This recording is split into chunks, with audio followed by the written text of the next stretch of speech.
Marami na akong naakyat na bundok. Pero ito na marahil ang pinakapeligroso. Sa bansang may pinakamaraming bulkan sa mundo, may isang bundok na nagkukubli sa nakalalasong usok. Dito kung saan tila nagtatagpo ang impyerno at kalangitan, papasukin namin ang pusod ng bulkan.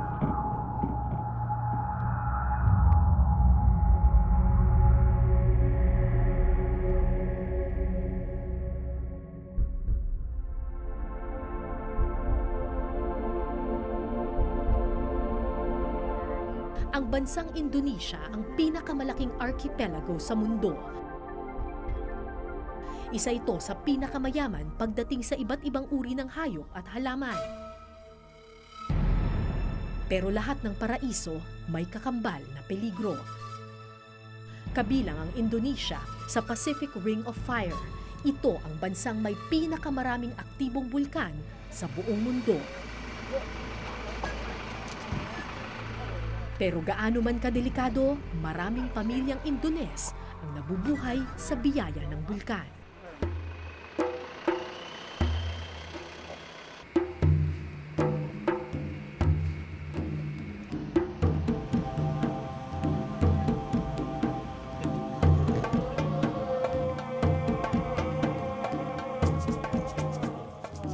Selamat pagi. Selamat pagi. So mukhang napupuno na yung truck ng iba pang mga minero. Yung rattan basket na yan, ito yung pinaglalagyan nila ng mga sulfur rocks. Yan yung binabakay nila dito sa kanilang shoulders.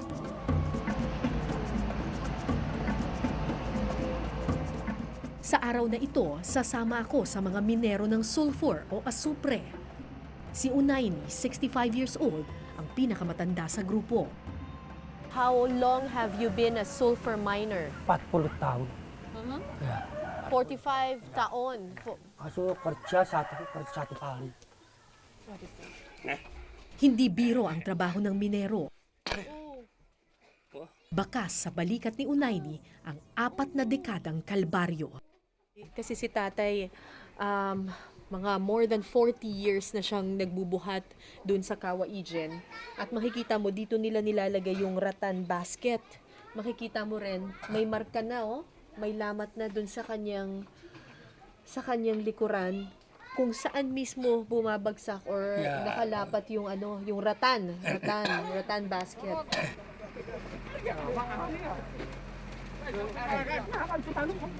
Araw-araw, mahigit 200 minero ang umaakyat sa bulkan ng Cawaigen para kumuha ng malalaking tipak ng sulfur.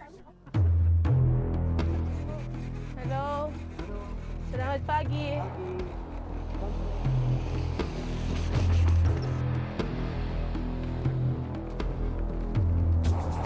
Sa taas na 2,799 meters o mahigit 9,000 feet, ang bulkan ng Ijen ang isa sa pinakamagandang bulkan sa Indonesia.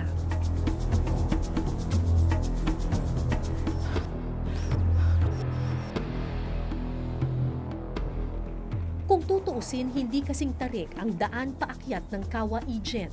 Pero habang pataas ng pataas, pasikip din ng pasikip ang iyong paghinga. Parang ito na ata.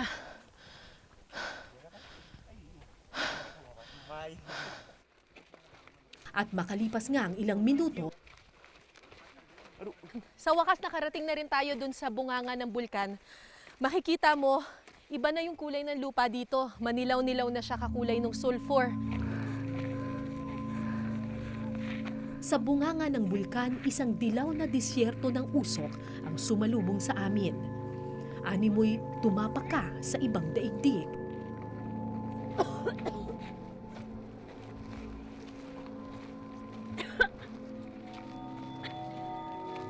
Iba yung usok, parang nakakasulasok.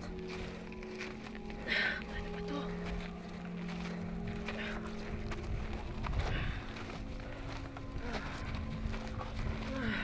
Pero kung titingnan mo yung mga binero, wala sila halos takip sa mukha. Halo. Halo, salamat pagi. Selamat pagi. Good morning. Ilang hakbang pa, tumambad na sa amin ang natatagong ganda ng Kawa Ijen. Naghahalong bughaw at luntian ang kulay ng lawa. Animoy salamin ng langit sa linaw ng tubig. Pero huwag magpalinlang sa malaparaiso nitong ganda. Sa gilid ng lawa, may babala. Ito na yung tinatawag nila na Kawa Ijen o yung crater ng bulkan ng Ijen. Very acidic yung lawa na to. Kung yung normal na likido mga nasa pH 7, ito 0.5. So ganun na lang siya ka-acidic. Meron lang oras kung kailan pwedeng bumaba dito yung mga minero. Kasi kapag sumobra na yung buga ng usok, nakakalason.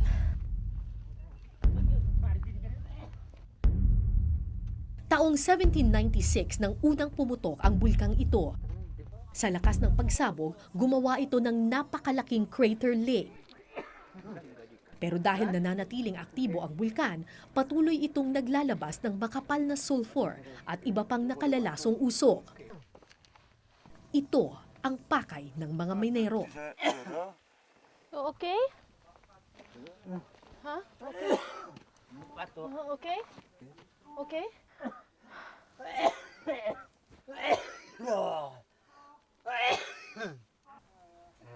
You want water? Water? Water?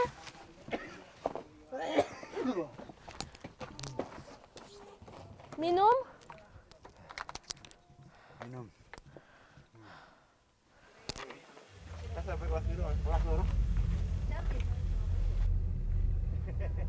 Habang lumalapit sa bunganga ng bulkan, lalo ring kumakapal ang usok.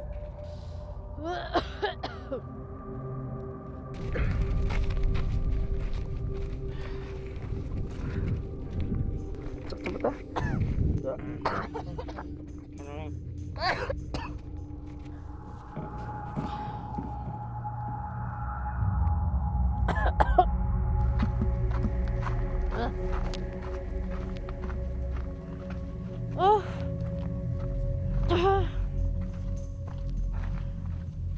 Hapdi sa mata.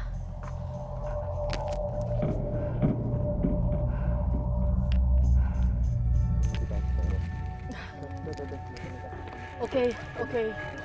Okay. Okay. Okay. Oh, terima kasih. Sa isang punto, hindi na kinaya ng aking baga ang kapal ng usok. Napilitan akong magsuot ng gas mask na aming dala.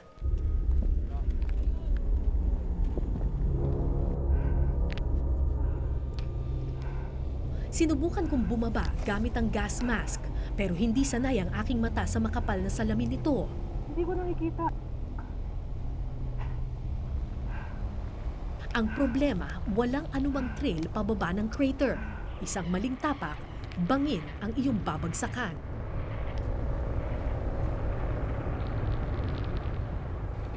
Hindi ko kaya to. Ang problema dun sa gas mask, nakakahinga ka nga pero parang ano yung vision.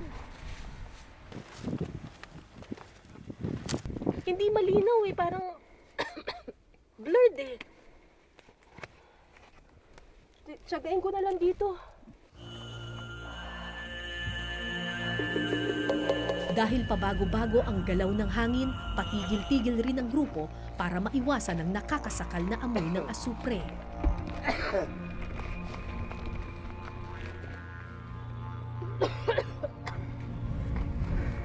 Kaya, masakit sa lalamunan.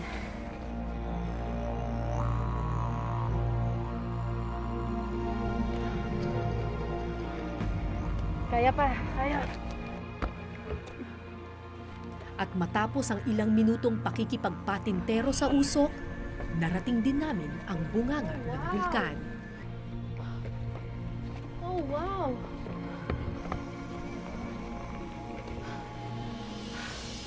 Sulit din lahat ng mga nilakad natin. Para kang wala sa daigdig. Parang wala sa Earth. Luntian ang kulay ng lawa, payapa. Hindi mo aakalaing malaasido ang tubig nito. Sa gilid ng lawa, tuloy-tuloy ang buga ng dilaw na usok ng asupre. Ang sulfur ay karaniwang matatagpuan sa mga bulkan. Ginagamit itong sangkap sa sabon, pesticide at bleaching products. Pero para makuha ito, kailangan mong tiisin ang nakakasakal nitong usok. Sa loob ng 4 na dekada, 70 minero na ang namatay dahil sa iba't ibang sakit dulot ng tuloy-tuloy na paglanghap ng usok mula sa bulkan. The gas, the fumes, what happens when you inhale it? Oh, sige. Ito sa kanya. Something like that.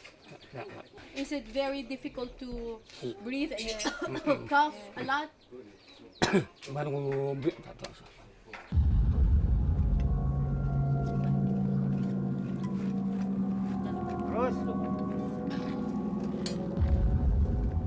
Gaano man kapeligroso, tuloy ang mga minero tulad ni Unayni sa pagtatrabaho.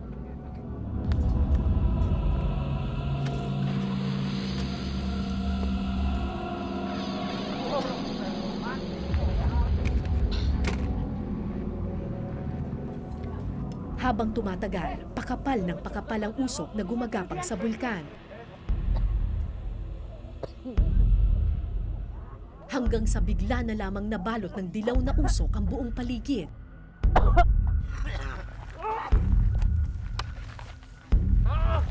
Okay, you freak, yeah.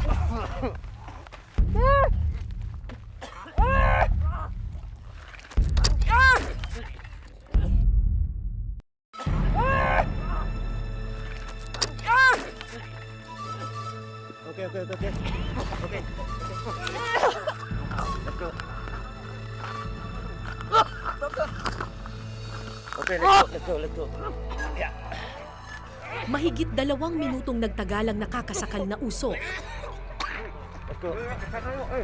Sana do.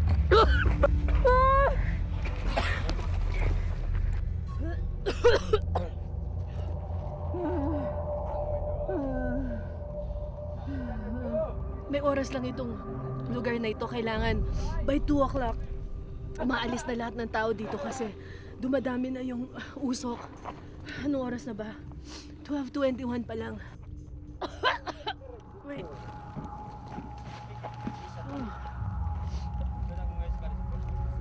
Bad trip. Sobrang sakit sa lalamunan tsaka sa ilong. Akala ko yun ang hudyat para lumarga na ang grupo. Pero nagtuloy sa pagtatrabaho ang mga kasama naming minero. Kulang pa raw kasi ang nakukuha nilang asupre.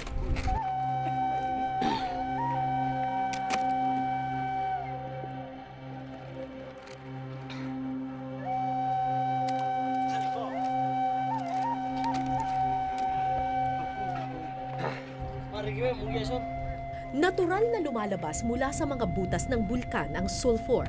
Para makuha ito, naglagay ang isang mining company sa Indonesia ng mahigit 100 tubo sa paligid ng bulkan.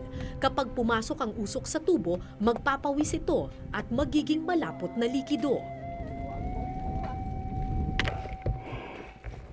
Pero ang mas malaking kalbaryo ay kung paano iaakyat ang mga nakuhang bato.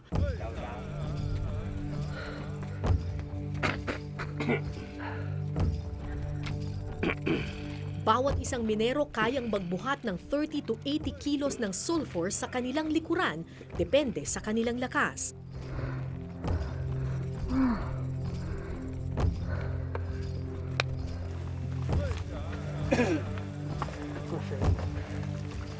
Pasado 1:00 na nang matapos ang trabaho. Kumakapal na ang usok. Kailangan makalabas ng lahat sa crater bago mag-2:00 ng hapon.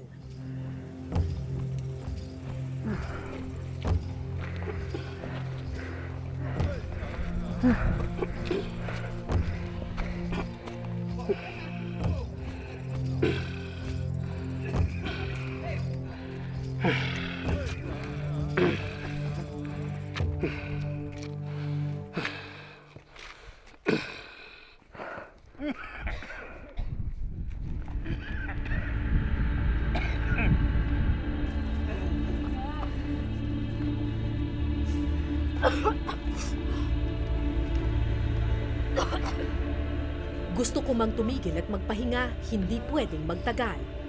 Gumagapang na kasi ang usok at kailangan naming makaalis sa crater bago kami tuluyang lamunin ng usok.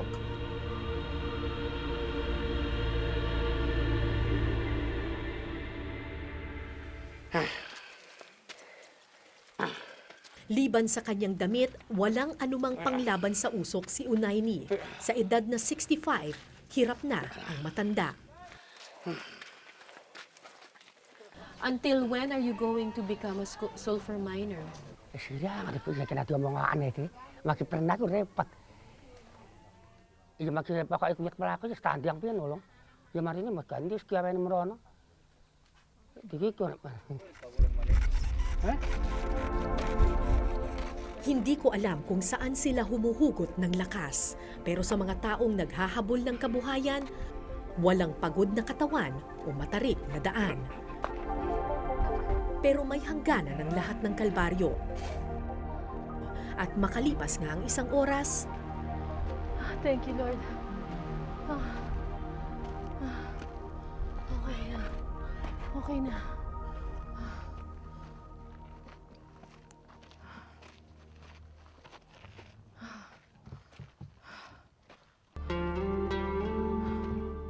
alas 2 na ng hapon nang makalabas kami ng crater. Hindi na nagpahinga si Unayni at dumiretso pababa ng bundok. Hanggang alas 3 lang kasi ng hapon bukas ang tindahan na bumibili ng sulfur.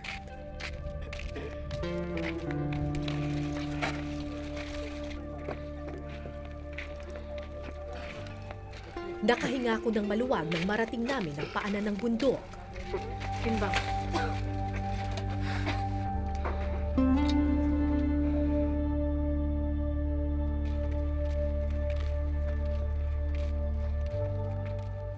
Makalipas ang ilang oras na bigat, sa wakas makakapagpahinga na ang kanyang mga balikat.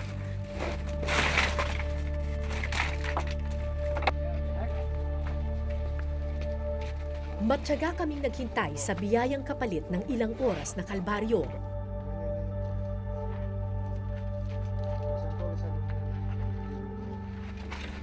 So dito na yung bayaran. Pero nang iabot na ang kanyang sweldo, Magkano pong binayaran sa inyo? How much bayaran? 20,000, 20,000, 24,000, and how and candy? Candy talaga yung pinambayad. Yung 24,000 parang equivalent yun ng mga siguro mga nasa $2. So, wala pang 100 piso. Tsaka 2 candy.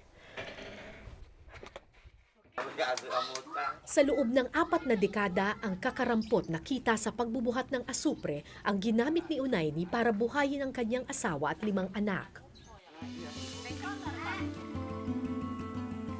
Ngayon, hindi na lang siya ang umaasa sa usok ng bulkan, pati na rin ang kanyang panganay na si Miss Lani. Why did you become a miner? Ini satu-satunya jalannya mencari uang sana yang lancar. Ya cita-citanya tinggi sebenarnya, tapi orang tua tidak mampu. Cita-citanya, ya pinginlah jadi apa mbak? Pengen sekolah terus, kepingin. Tapi orang tua tidak mampu. What is this dream? What is your big dream? Yes, ngutang lah. Tidak mampu mbak, tidak nutut. 14 na taong gulang lamang si Miss Lani nang magsimula siyang magbuhat ng sulfur. Ngayon, sa edad na 29, may kalyo at bukol na rin ang kanyang balikat tulad ng sa ama. Is it very painful? Yes, But you still carry even if it's painful? demi anak-anak mencari uang mbak. Kaya pagsapit ng dilim, larga muli si Miss Lani patungong Cawaigen. Alauna ng madaling araw ngayon at umaakyat na naman kami ng bundok. Kasi sabi nila, kung gusto mo daw talaga makita yung tunay na ganda ng Cawaigen, you will see it in the night up to the early morning, yung sunrise. Sabi dito ng kaibigan ko si Miss Lani, meron daw mga blue flame na lumalabas dun sa bulkan. kapag gabi. There's blue flame. Yes, beautiful. Very beautiful. Beautiful. Okay. Gabi-gabi may lumilitaw raw na asul na apoy sa bulkan ng Ijen. Totoo kaya ito? Walang ibang paraan kundi muling pasukin ang bulkan. Yung ibang mga minero, talagang mas pinipili nilang mag-hike kapag gabi. Kasi yung usok, less yung usok, hindi ganun karami. Tapos at the same time, gusto nila makauna dun sa sulfur. Hindi lang dilim ang kalaban mo sa isang night trek tulad nito. Bumabagsak hanggang 5 degrees o minsan 0 degrees Celsius ang temperatura sa Kawa Ijen. Nandito na tayo. Pero ito pa lang yung bunganga, bababa pa tayo. Yun ang medyo challenge kasi alam naman natin na yung pababa doon sa mismong lake, talagang mabato. Doble ang hirap ng pagbaba sa crater pag madilim. Isang maling tapak, bangin ang babagsakan.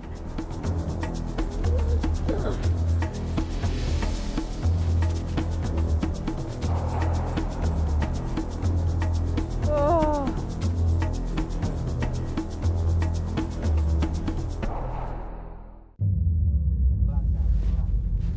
Kumbali.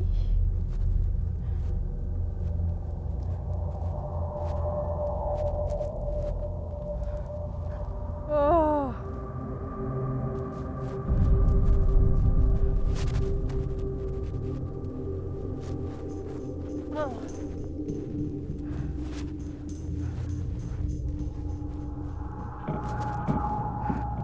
Alas 3 na ng madaling araw nang marating namin ang pusod ng bulkan. Makapal na ang usok at masakit sa mata.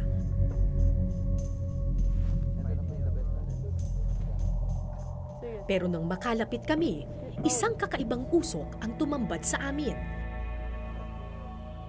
Yung nakikita ninyo sa aking likuran, yan yung kung tawagin blue fire ng Kawa Ijen.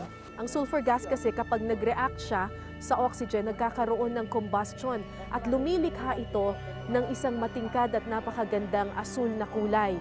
Pero limitado lang yung oras natin para makita itong asul na kulay na ito. Pagputok kasi ng liwanag, alas 5 ng umaga, ay mawawala na yung blue fire na yan. Habang namangha kami sa asul na apoy, sa kabilang bahagi ng bulkan, patuloy naman ang pagtatrabaho ng mga minero.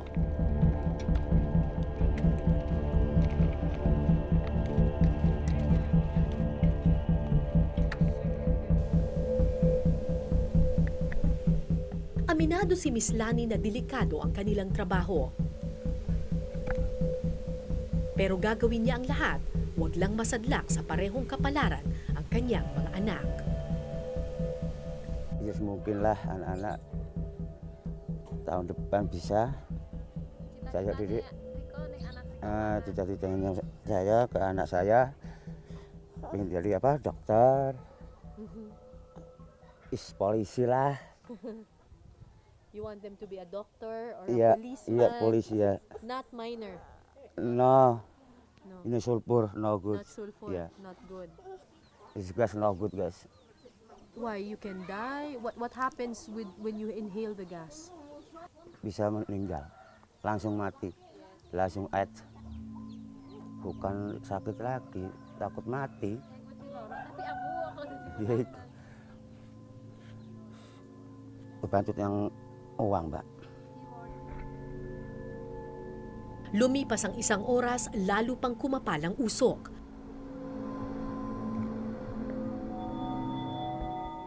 Nagluluha na ang mata ni Miss Lani, kaya hinimok namin siyang lisanin na ang lugar. Pero kulang pa raw ang sulfur na kanyang nakukuha.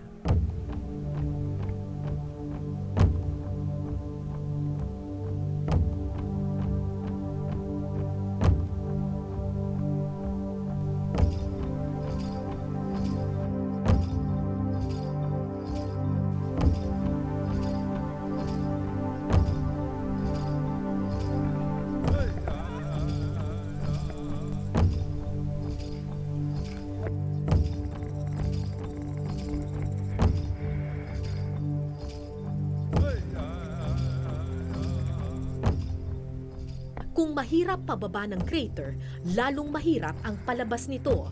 Matarik at mabato ang daan. Paano pa kaya kung may halos 80 kilo ng bato na nakabakay sa iyong likuran?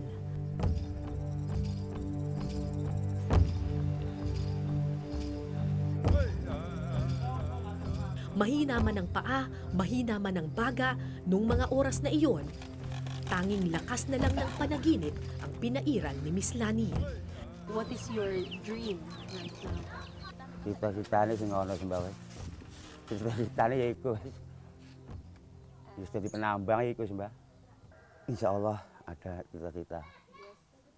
Diteruskan sekolah.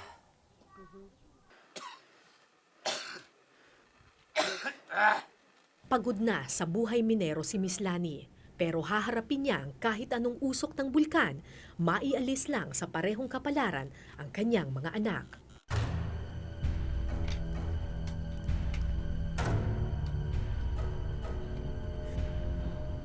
Alas 4:30 ng madaling araw, unti-unti nang gumapang ang liwanag. Pagod na ako, pero hindi pwedeng tumigil. Kasabay kasi ng paggapang na liwanag ang paggapang muli ng makapal na usok. Makalabas pa kaya kami sa impyernong ito?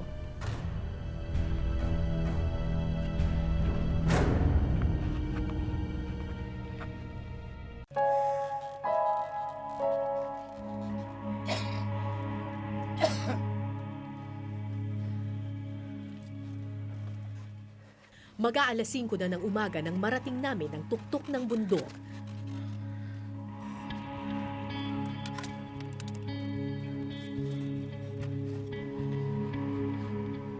Sa wakas, nakalabas din kami sa mausok na bunganga ng bulkan.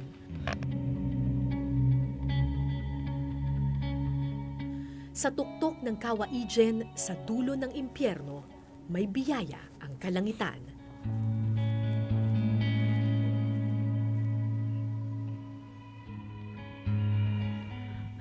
Sulit na rin.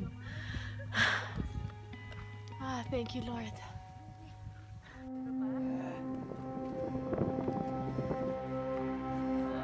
Ito na marahil ang pinakamahirap na bundok na tinahak ng aming eyewitness team. Hindi dahil sa tarik, hindi dahil sa lamig. Kundi dahil sa impyerno ng usok na bumalot sa amin.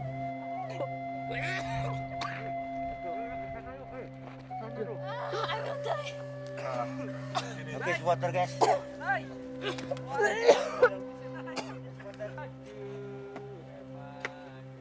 Pero dito rin namin nakita ang ilan sa pinakamatatag na ama na aming nakilala.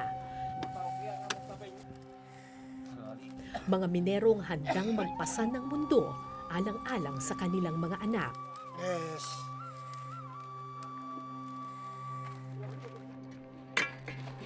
Mga ama na handang hamunin ng pagsik ng bulkan, maiahon lang ang anak sa parehong kapalaran.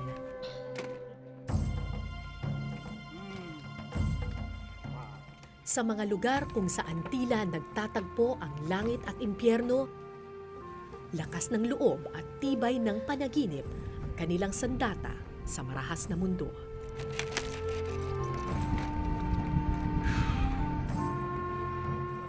Mula sa Indonesia, ako po si Cara David at ito po ang Eyewitness.